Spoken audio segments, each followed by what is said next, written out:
Honorable Minister. The next speaker is the Honorable Anil Nandlall. You have the floor, sir. Thank you very much, sir.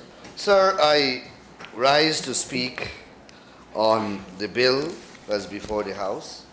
Sir, as the Minister outlined, the bill seeks to strengthen, so to speak, the regime that is extant and in place under the Customs Act in respect of the grant of concessions to two categories of persons, migrants and settlers. We all are aware, sir, that, and it is a matter of public notoriety, that the remigrant scheme, as noble as the intention of that scheme may be, it has been the subject of abuse and misuse and manipulation. Persons have, and there are recorded cases, persons, remigrating persons, get them to apply to the Ministry of Finance, the Foreign Affairs, where the application has to be made. Application is processed at the Ministry of Finance, at the Ministry of Foreign Affairs. The person is deemed a remigrant, and as a matter of automaticity, the Commissioner General has to grant the concession. And that processor has been misused and abused because persons, as I said, come in conveniently. They get the vehicle in their names, but it's purchased by another person. The person who is the actual applicant and the actual remigrant goes back to the United States or wherever they would have migrated from, and the vehicle is left here unused for the benefit and use of another. And that person using the benefit of that concession, which is really a defeat and an abuse of the concession. And when the vehicles are repossessed by the GRA enforcement officers, litigation ensue because you're speaking about millions of dollars, and all sorts of technical arguments have been raised in the courts, and we have a series of written judgments granted against the remigrant scheme and granted in favor of persons whom you genuinely know attempted to defraud or abuse the scheme.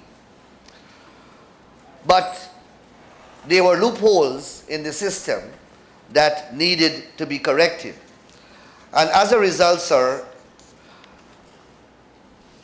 three agencies, the Foreign Affairs Ministry, the GRA, and the Attorney General Chambers, reviewed all the judgments that would have been rendered in recent times and examined the legislation, identifying or calling from the judgments the deficiencies identified, and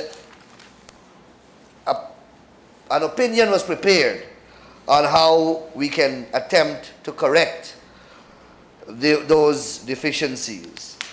I believe, sir, that this bill captures most, I'm hoping that it captures most of that effort, that joint effort between those three agencies.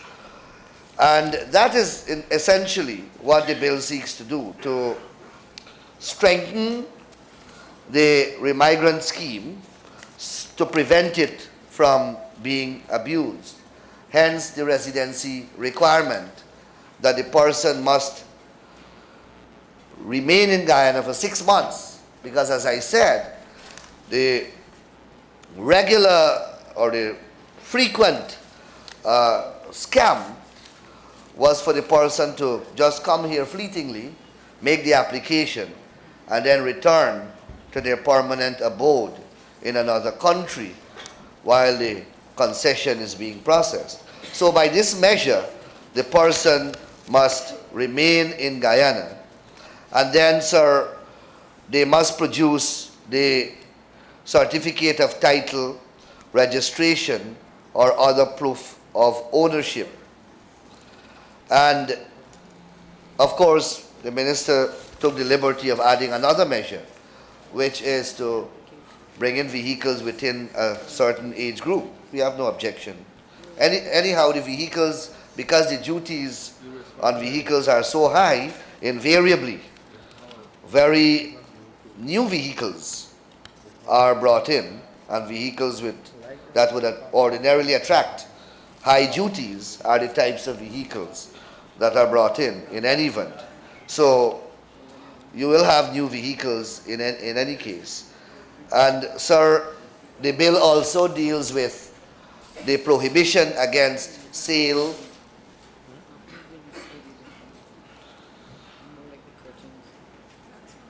and or transfer unless the expiration of a specified period occurs, depending upon the type of vehicle. If it is a used vehicle, then it's 3 years. If it is a new vehicle, then it's 5 years. So, sir, this is a good measure. It's a good attempt by the government to block the holes which have been identified in the system. And hopefully, sir, this will go a far way in assisting the Revenue Authority in their quest to guard against abuse of the remigrant scheme. So, sir, we will support this bill on this side. Thank you very much, sir.